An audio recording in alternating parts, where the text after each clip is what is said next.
Sejam muito bem-vindos a mais um episódio. Ai, eu tô amando muito que tu tá aqui. Ai, eu não sei costume.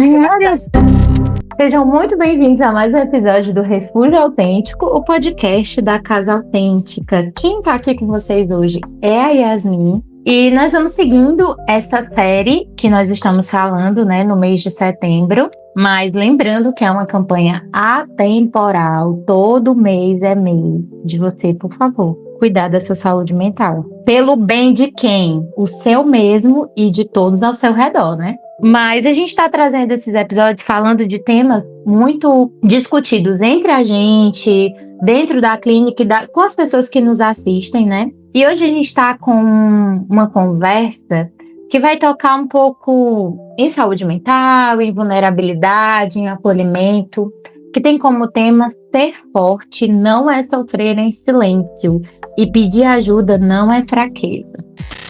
E para falar desse tema junto comigo, eu trouxe um parceirão meu, um amigo, se formou junto comigo de longas datas, graças a Deus que não é de poucas datas, não quero ser amigo de poucas datas dele. Mas eu quero que todo mundo acolha, né, para essa conversa. Tenho a alegria de receber Daniel Negreiro. Oi. Um amigo psicólogo lá de Parnaíba, no Piauí, que vai dividir com a gente essas reflexões, esses pensamentos. Vai contribuir bastante aqui nesse tema com a gente hoje. Seja bem-vindo, Daniel. A Casa Autêntica te acolhe com muita alegria. Se apresenta aí para quem está nos ouvindo. Obrigado, amiga. Para mim é um prazer, né, estar participando. E eu acabei de lembrar, quando tava falando, que eu acho que esse é o meu primeiro podcast. Eita! Eu já fiz algumas lives, mas podcast eu nunca tinha gravado nenhum. Então estamos aí, né, desbravando um novo momento. Olha só, a gente estava falando de criatividade no podcast anterior, né? Uhum. Falando o que pode a gente fazer de criativo na vida. Olha só aí, você participando do seu primeiro Exatamente, podcast. Primeiro podcast. Não tinha como recusar esse convite. Confesso que estou um pouco nervoso, mas vamos lá. Mas a casa é casa, então vamos lá, vai. Ótimo. Estou me sentindo acolhido. Meu nome é Daniel, eu sou psicólogo, me formei junto com a Yasmin, a gente já tem aí 7, 8 anos de formados, né, Yasmin, por aí. De luta. E atuo de 7, 8 anos de luta, exatamente. Atuo na clínica ali desde o primeiro momento, né? Desde 2018, quando eu formei. Tenho especialização em terapia cognitivo-comportamental. É a minha abordagem ali desde a faculdade, a abordagem com a qual eu atuo hoje. Sou casado, pai de 4 pets e espero contribuir hoje com esse papo, falar um pouco com vocês sobre pedir ajuda, né? Sobre quebrar essa barreira. Já começando a refletir aqui, eu e o Daniel já conversamos muitas vezes sobre vários assuntos da nossa vida, não é, Daniel? A gente, como ele falou, a gente tem 7 anos de formado, mas a gente tem, contando aí com a graduação, aí mais de 10 anos de amizade. A gente se conhece há 12 anos, desde 2013. E aí, quantas vezes a gente foi passando dentro da nossa própria vida e vendo, tanto enxergando um no outro, a necessidade de pedir ajuda. Ou então, em alguns tempos que a gente enxergava que um precisava pedir ajuda e não pedia. Tava ali, né, aguentando sozinho. E quantas vezes a gente pôde também ser esse auxílio um pro outro, né? E sabe que todo esse processo não é um processo fácil, muitas vezes, porque a gente cresce acreditando que pode dar conta das coisas sozinho. Principalmente depois da gente viver e encontrar situações em que nos trazem, né? Sentimento de culpa, receio de ser vistos como fracos, medo de incomodar as pessoas, né? Uma pessoa que seja o máximo, assim. O sentimento máximo é isso de que você tá incomodando, essa impressão de que você vai ser um problema, mais um problema na vida da pessoa. O que a gente mais escuta, né, Daniel? Tipo, ai não, mas a pessoa já tem tanto problema e eu ainda vou levar os meus pra ela. Eu costumo dizer assim, que se a pessoa é meu amigo, ela vai receber meus problemas sim.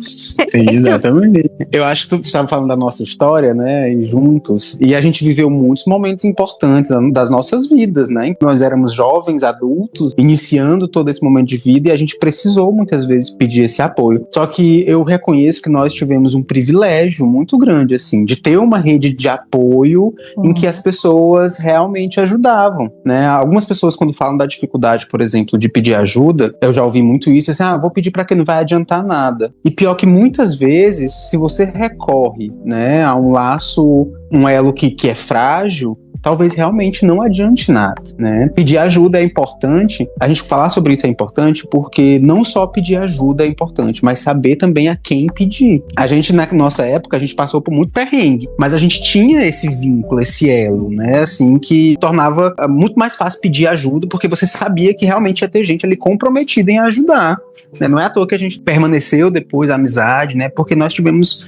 o privilégio de ter um núcleo de apoio muito forte. Quantas vezes a gente vai lidando com as nossas próprias limitações e é importante que muitas vezes, para pedir ajuda, você deixe de lado a sua vergonha, essa questão de você não merecer, né, essa ajuda, de não merecer aquela pessoa do seu lado, não merecer aquele apoio, né?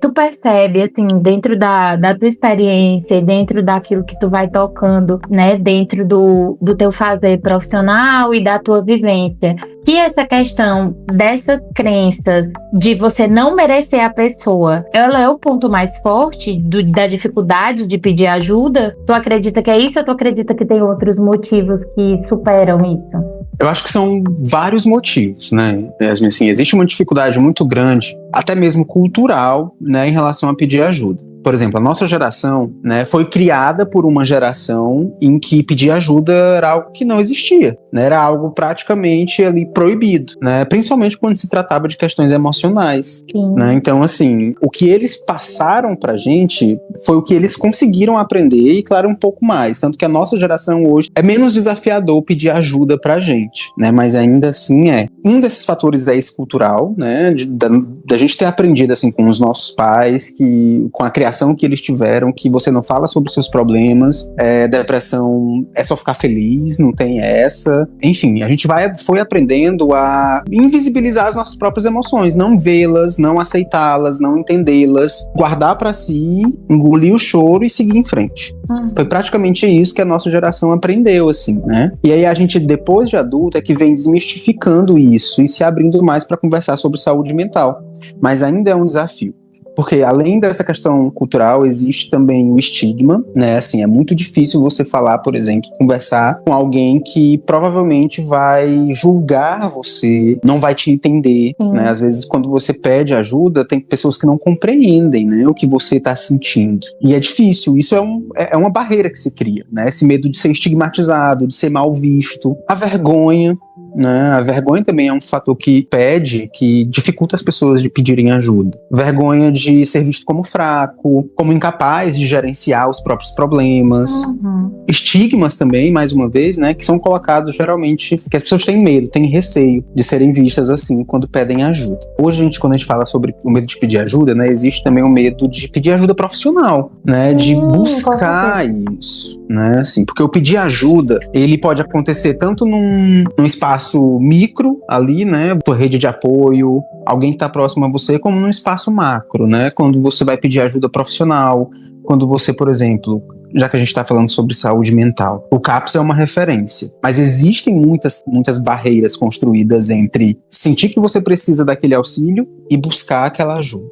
Né, quando se trata do CAPS, por exemplo. Às vezes, muitos casos, né, assim, poderiam ter sido evitados se as pessoas tivessem um acesso maior, uma facilidade maior de buscar serviços como o CAPS, né, mas são criadas muitas barreiras. Tu percebe como é, assim, muito, na minha percepção, não sei se tu concorda, mas na minha percepção, muito das barreiras que são construídas em relação a pedir ajuda estão realmente voltadas para o estigma, para a forma negativa como a pessoa vai ser vista. Existe um outro fator que eu te falei até no começo, né, que eu acho que, além da pessoa sentir vergonha de ser estigmatizada, você tem um medo de não dar em nada, de ser pior, né? De não ser acolhido, de ser mais julgado do que aquele velho, tipo, ah, não, mas isso aí passa, isso daí você pode superar, isso daí. E pros mais novos, assim, é tipo, ah, isso daí é porque você é muito novo, você ainda tem muita coisa pra viver.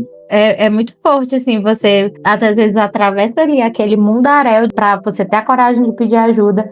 E aí você encontrar isso, que muitas vezes é uma invalidação do que você tá sentindo, é muito forte, né? Exatamente. E é muito comum, infelizmente. Por isso que eu te disse, né? Assim, não é só sobre pedir, mas também saber a quem pedir. quando você pede ajuda, aquilo só dá certo se você conseguir a ajuda, né? Se você for ouvido de fato.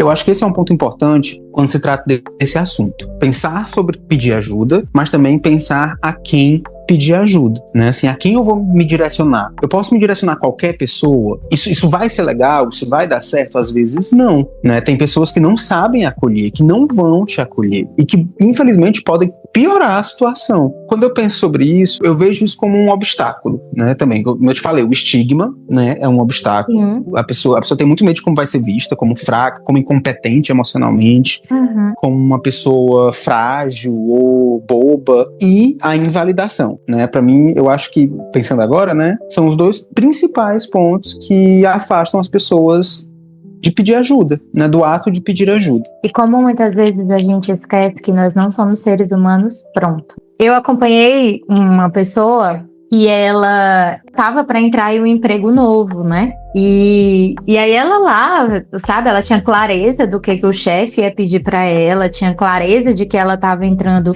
em um emprego que era exigente e que ela estava numa idade mais avançada do que os 20 anos, né, do que o ouro, assim, você tem, assim, toda a disposição do mundo. Toda a energia. Isso, e aí, assim, foi muito importante refletir junto com ela o quanto que ela não estava pronta. Talvez ela não estivesse 100% pronta, porque seria no dia a dia que ela ia conhecer como o chefe trabalha, como era a rotina da empresa, como as coisas iam acontecer. E, cara, o que ela ia sentir a cada desafio. Porque, claro, que você quer estar pronto, né? Quer dar respostas positivas diante de todas as coisas da tua vida. Mas, muitas vezes, você não tem controle sobre o que você sente, né? Sobre o que você pensa. Claro que, muitas vezes, você tem um controle daquilo que você faz, do que você faz com aquilo que você tá sentindo. Mas, quanto a gente ainda tem que se conhecer, e muitas vezes esse se conhecer e se reconhecer vem por parte da ajuda que a gente recebe, né? Porque um ponto que pode ser fraco em mim pode ser muito forte em ti, né? E aí essa ligação, essa conexão, né? Essa ajuda, né? Esse encontro, ele vai sendo muito eficaz, porque quando ele dá o match, né? Como tu colocou aí, quando dá aquele match. E é por isso, outro parênteses, assim, muito bacana, que eu me lembrei, é que muitas vezes as pessoas desistem dos serviços de saúde mental porque foram frustrados por algum psicólogo, né? Ou foram frustrados por algum atendimento. E eu sempre digo, assim, pra todo mundo que conversa comigo sobre isso: psicólogo tem que dar match. Você tem que tipo, com certeza, senão não funciona, né? Não funciona, sabe? Você tem que ir pro psicólogo, você tem que gostar dele, você tem que gostar da forma dele falar, você tem que gostar da forma dele se posicionar, porque é um lugar que você vai se expressar. Claro que vão ter os seus incontentamentos, não sei nem se essa palavra existe, né? Vão ter assim, os seus desafios, assim, que vão ter coisas que você não vai gostar, vai se frustrar, não é parte do processo, mas precisa ter aquele feeling, assim, inicial, sabe? Aquela coisa de, poxa, aqui eu posso colocar a minha vida, aqui eu posso confiar, aqui eu posso me abrir, né? E é engraçado que, muitas vezes, é justamente essa incompatibilidade que gera a sensação de peso, porque aí o outro não recebe a tua vida, né? Da maneira que você esperava que ele recebesse, e aí você vai associando, então eu sou um peso para aquela pessoa, aquela pessoa não me suporta, e muitas vezes... É só um fardo, né? É só um fardo, e o quanto vai sendo muito mais difícil, a pessoa vai se tornando muito mais fechada por esses aspectos, né? E eu fico me perguntando, sabe, Dan, como que a gente, assim, sendo seres humanos, sendo profissionais de saúde mental, sendo pessoas, assim, a gente pode contribuir para desconstruir essa ideia de que pedir ajuda é atrapalhar o outro. É tipo assim, é ser um peso pro outro, é dar mais um problema pro outro. Esse obstáculo, ele é muito desafiador, né? Porque, por exemplo, nós temos um preparo técnico, né, assim, para realizar essas escutas. Escutas que, como você sabe, não são fáceis, né? Assim, muitas escutas não são fáceis, são densas, difíceis. E, mais uma vez, eu volto para aquela questão de para quem, né, vai ser direcionado esse pedido de ajuda. Eu acho que o peso, ele acaba se tornando quando você deixa acumular muita coisa. Imagina se você está numa relação né? Seja ela de amizade, de namoro, de casamento, enfim. E você deixa acumular muitas questões. Deixa acumular seus sentimentos, suas emoções, os desafios que você vai vivendo. Quanto mais coisas você vai acumulando, mais chances de você realmente se tornar um peso, entende? Ao pedir ajuda, ao buscar isso, assim, as chances de você realmente ser um peso vão ser maiores. Por isso que pedir ajuda é um processo que ele deve ser quase preventivo, né? Assim, você deve fazer isso não quando as coisas estiverem para explodir, né? Mas quando você sentir que necessita ser escutado, necessita de algum auxílio, para que isso não acumule, né? Nem todo mundo tem condição financeira para pedir ajuda profissional, né? Essa é uma realidade da maioria das pessoas do nosso país. E isso não significa que elas não precisem de ajuda, né? Elas talvez precisem muito mais. O sofrimento emocional, né, perpassa por muitas questões, não só psicológicas, mas sociais, relacionadas à pobreza, a vulnerabilidades, a violência, né? Então, assim, pedir ajuda em certos ambientes pode ser muito desafiador. Pode ser fácil você se sentir um peso quando você desabafa com alguém que não está disposto a te ouvir, a escutar você. Então, assim, tu perguntou, né? Como fazer para desmistificar essa questão do peso? Eu acho que é importante, né? Assim, cada pessoa escolher uma relação. Por exemplo, se eu estou precisando de ajuda, é isso que eu digo para meus pacientes, né? Eu trabalho com alguns pacientes, por exemplo, que têm um núcleo de apoio, de suporte fraquíssimo. E aí, como pedir ajuda se a maioria das pessoas, para quem essa pessoa poderia pedir ajuda, não vão conseguir, né, fornecer essa ajuda e podem piorar essa situação? Eu acho que o importante é você procurar um elo, né, assim, que tem um mínimo ali de reciprocidade dentro dessa relação. Às vezes você não é íntimo de um irmão, por exemplo, mas a pessoa te trata bem, te respeita, te acolhe, por mais que não seja íntima, você percebe que essa pessoa te trata com educação, sem agressividade, dá importância ao que você sente. Quando você não tá muito bem, essa pessoa vai lá, e aí, cara, tá tudo bem? Talvez essa pessoa seja alguém para quem você possa pedir ajuda, né? Uma pessoa que dá sinais de que talvez pode estar apta a te ouvir. Nem todo mundo vai ter uma inteligência emocional, uma consciência, por exemplo, que nós tivemos, né, Yara? Sim. Mais uma vez eu volto para isso, né? Na nossa relação, às vezes a gente sentia quando a pessoa não estava bem. A gente chegava num cantinho e perguntava, Yasmin, você tá bem? Aconteceu alguma coisa? Mas tem gente que não tem isso dentro de casa. Essa né? Que não tem isso. né? Exatamente. A maioria das pessoas não tem isso, assim, não tem laços assim tão próximos, tão íntimos. Mas existe, né? Existe alguém ali que te trata com educação, que é cordial com você no dia a dia, que dá sinais que talvez possa te ajudar. O que eu acho importante também de falar é sobre a expectativa que a gente cria em relação a essa ajuda. É importante a gente entender que algumas ajudas, né, algum tipo de auxílio, ele perpassa a questão relacional. Eu acho que o pedido de ajuda, ele é importante para que você comunique que não está bem. Mas não vai ser necessariamente aquela pessoa que vai dar a solução, né, ou resolver a questão que você levou. Isso pode precisar de outros profissionais, outras pessoas para ajudar nessa questão. Mas quebrar a barreira, né, romper assim, esse muro que as pessoas criam até comunicar que você não está bem e está precisando de ajuda, é um passo muito importante. E deve ser feito ao menor sinal de que você precisa de ajuda. Por isso eu volto a falar da questão do peso, né? Não se tornar um peso ou não ser um peso, talvez seja você comunicar diariamente, né? Ao menor sinal de que você não está bem, que você comunique, fale com alguém, não fique em silêncio, guardando para si. O Dan foi até dando, né, algumas sugestões práticas, porque, gente, ser forte não é sofrer em silêncio. Ser forte não é aguentar tudo calado. Ser forte não é ser assim a pessoa que resolve tudo para os outros e nada para si mesmo. Isso não é ser forte, né? Isso é só um pouco adiar aquilo que você precisa resolver, né? Dentro de ti, nas tuas percepções, na tua vida, né? Eu costumo dizer muito, Yasmin, que pedir ajuda é ser inteligente, sabe? É assim, você agir com inteligência emocional, é você reconhecer que não está num estado emocional bom e comunicar isso a alguém, né? E pedir ajuda. Quando você guarda em silêncio, né? Você está agindo da pior forma que poderia em relação ao que você deseja, que é resolver essa questão, solucionar esse dilema, né? Então, assim, pedir ajuda é muito inteligente, é corajoso, principalmente, né? Porque nem todo mundo está apto assim, nem todo mundo consegue se colocar vulnerável. E pedir ajuda é isso, né? Você entra, você assume um lugar de vulnerabilidade, você reconhece que não consegue dar conta de tudo, né, que não está conseguindo dar conta de tudo, e dá o passo de coragem de comunicar a alguém que você precisa de ajuda. Sim. Então, assim, quando as pessoas falam,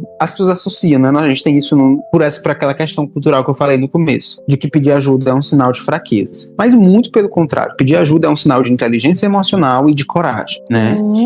E consequentemente, um sinal de força também, né? Assim, se você é corajoso, você é forte. Então, pedir ajuda, compreender isso, né, é agir com inteligência em prol de você mesmo. Eu vou falar um pouco da minha experiência, né, assim, a minha mãe, ela é essa pessoa, né, que dá conta de tudo e resolve todos os problemas, que se preocupa com o sobrinho tal, que se preocupa com o primo lá de 3º grau que não tá bem, Lindinho, que tenta... se preocupa até comigo. Exato. Beijo, Little Grace. Exatamente. Mas guarda muito pra si, né? Guarda muito pra si, assim, guarda muito, não comenta, não fala, não pede ajuda, não pedia, né? Assim, hoje em dia a gente vem conversando mais sobre isso e ela vem mostrando uma vulnerabilidade, né, que antigamente não existia. E isso porque, mais uma vez, né, assim, ela tem o privilégio de estar num ambiente onde tem alguém que está ali realmente disponível para escutá-la. Né, e o quanto isso favorece esse tipo de abertura, né? Você estar num ambiente que te fornece isso e que te ajuda, por exemplo, como ela, né? A mamãe hoje aprendeu a comunicar, às vezes, as emoções dela, aquela coisa que ela não sabia, né? Ela não entendia, às vezes, certos sentimentos, certas emoções. E aí ela veio me procurar uma vez para dizer assim, olha, eu tô sentindo isso, isso e isso, e eu não tô entendendo. E eu achei aquilo tão corajoso, né? Porque existe um certo receio, às vezes, né? Assim, nessa relação mãe, filho, assim, dela me pedir algo, né, procurar por mim pra questionar e tudo. E foi muito importante ver ela quebrando isso, quebrando essa barreira e abrindo um campo de diálogo que antes eu percebia que era muito difícil pra ela. Eu acho que é importante a gente falar pros dois lados, né, assim, eu tenho certeza que nesse podcast talvez esteja ouvindo a pessoa que quer pedir ajuda e tem dificuldades, e a pessoa que se sente pronta para ajudar, né, mas não sabe como. Porque eu acho que esse outro lado também é muito importante. Sim, né, assim, você saber... Na verdade, é fundamental para o outro que está pedindo ajuda se sentir validado, né? Exatamente. Por exemplo, você às vezes vive ali numa relação familiar, afetiva, enfim, e percebe que tem um ente querido seu, uma pessoa querida precisando de ajuda, mas percebe que aquela pessoa não consegue pedir. Tenha a iniciativa, comunique isso de alguma forma. Você não precisa chegar para a pessoa com as palavras mais belas do mundo, né, e dizer algo para ela ou resolver o problema dela. Acho que basta você comunicar que caso essa pessoa precise, você tá ali para conversar, tá ali para ajudar ela a buscar uma solução, né? Comunicar, eu acho que essa é a principal barreira que deve ser quebrada nessa relação, a barreira da comunicação. Sim. Né, a gente expressa muito ali, às vezes por comportamentos, emoções, sentimentos, mas fala pouco, né? Então aprender como falar, tanto como pedir ajuda, como também ofertar ajuda, é algo que pode facilitar que isso aconteça, né? Facilitar que esse pedido de ajuda aconteça de fato. Quando você sabe como comunicar. Em muitos casos, a pessoa que pede ajuda, ela quer ser escutada, porque essa é uma experiência que a gente tem na clínica quase a todo momento. A pessoa fala, ela mesma organiza seus pensamentos falando. Então, você que tá sendo o ajudante, você que está escutando, você que está acolhendo, não se apresse em falar, não se apresse em ter o que falar, em ter o que resolver, porque muitas vezes a pessoa vai se sentir bem só pelo fato de você ter parado e escutado ela, né? São coisas assim que às vezes, claro, né, que às vezes é difícil a gente ficar ali calado, sem dar o nosso pitaco, sem dizer o que às vezes a gente tá pedindo ajuda por uma coisa que a gente já sabia que ela ia cair, que não sei o que, mas, poxa, experimenta dar essa oportunidade, né, pra ela se expressar, porque talvez até ela saiba que aquilo que ela tá pedindo ajuda é uma fraqueza antiga dela. Isso é muito comum mesmo na relação entre pais e filhos, né? Assim, esse é o exemplo prático de, às vezes, você ser pai, por exemplo. Eu escuto isso muito dos meus pacientes, não atendo adolescentes, mas eu atendo os pais, né, assim, atendo adultos. E eu escuto muito na relação que há uma barreira de comunicação, né, que às vezes se instaura ali pelas diferenças de gerações, pelas próprias barreiras que vão se formando, que dificultam até que os próprios adolescentes, né, os próprios filhos, procurem os pais em busca de ajuda.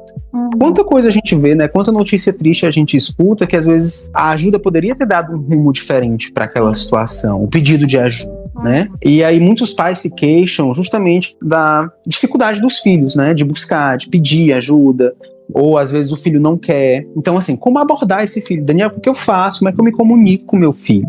Né, assim, e comunicação com uma certa idade ali é um desafio muito grande, né, principalmente quando você é pai de adolescentes, por exemplo. Comunicar com esses adolescentes é sempre uma dificuldade. Mas assim, eu acho que conhecer as relações é importante para você saber como se comunicar de uma forma que acolha e não julgue, né, não pressione esse filho. Porque os pais, eles misturam muito, né? Sempre isso acontece. Eu não sou pai, mas eu consigo compreender um pouco disso, né? De que você fica preocupado a ponto de querer ajudar, mas preocupado também porque é o seu filho, porque alguma coisa ruim pode acontecer e você quer que ele se abra, mas quer que ele se abra logo, né? Você e acaba mais limitando do que fazendo ele se aí você coloca mais tijolos nesse muro. Então, assim, respeitar o espaço é muito importante numa relação com um filho adolescente. Né? Não invadir, não pressionar esse adolescente é fundamental para que essa pessoa possa pedir ajuda, possa se sentir à vontade para comunicar um sentimento ali, né? Uma questão interna, que por vezes ela tem vergonha, como a gente colocou, tem dificuldade, né? Então, assim, respeitar esse espaço, acolher esse silêncio, tentar compreender sem pressionar, né? Pode ser um passo fundamental, mas compreender a relação também. Conhecer esse filho é importante. Hoje nós estamos falando nesse podcast sobre a dificuldade de pedir ajuda e a gente já trouxe muitas formas práticas, né? Em que você pode superar isso, passar por isso, sem se perceber, né? Essa pessoa que não é forte ou não sofrendo em silêncio, sem se sentir um peso para as pessoas que estão ao seu redor. E chegou a hora, Daniel, de uma das partes mais legais, que são as sugestões da casa. Então é quando a gente dá para vocês de livros, de filmes, de séries que a gente já assistiu, que a gente acha que tem a ver com esse tema, para dar sugestão para que você também possa ver e refletir um pouquinho também do que a gente conversou aqui. Daniel, vai lá com a tua sugestão. Antes de dar a minha sugestão, eu escolhi um livro, né, para sugerir. Mas antes de falar isso, eu vou falar sobre duas sugestões práticas, assim, né, sobre pedir ajuda. O CVV sempre lembrando, né, assim, é um importante canal para pedir ajuda quando você estiver num momento de crise, precisando desabafar, falar. Eles costumam atender prontamente, né, tem um grande número de pessoas trabalhando.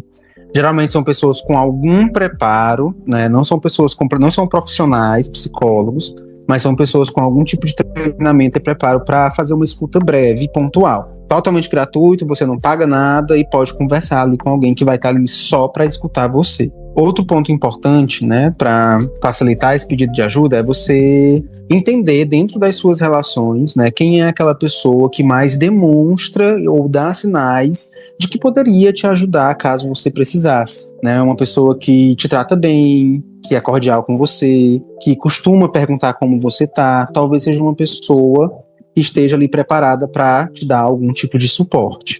Pronto, essas são duas dicas práticas aí, né, que eu acho que são importantes. E claro também, né, assim, é importante em momentos de crise, de maior dificuldade, você buscar, né, as redes de apoio, como o CAPS, por exemplo. Né? O CAPS, ele geralmente é um serviço de porta aberta, né, que recebe demandas, assim, espontâneas, né, então você pode procurar, pode se dirigir ao CAPS para buscar ajuda profissional. Agora, voltando para as dicas, né, assim, eu tenho um livro para indicar, que é um livro que eu gosto muito, eu já li há algum tempo, inclusive acho que durante a graduação. Não é um livro técnico, tá, é um livro, inclusive um livro de literatura, um romance adolescente, né, que é algo que eu sempre gostei de ler muito para me distrair. O nome do livro é Tartarugas Até Lá Embaixo, né, é um livro do John Green. Ele fala sobre transtorno obsessivo compulsivo, conta a história de uma adolescente que tem sintomas de transtorno obsessivo compulsivo, né? E tem dificuldade de pedir ajuda em relação a isso. Por quê? O transtorno obsessivo compulsivo, né, ele traz muitos pensamentos invasivos, né, ali, pensamentos, como é aquele nome que tá na moda agora?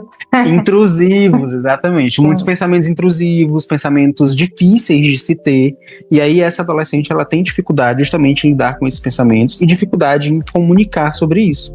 E aí o livro fala sobre todo esse processo que ela vive, né, em relação à família, em relação a uma amiga, e como ela faz para buscar esse auxílio. Além do livro, tem um filme também na HBO Max, né? Um filme baseado no livro. Eu não assisti o filme ainda, mas o livro eu indico.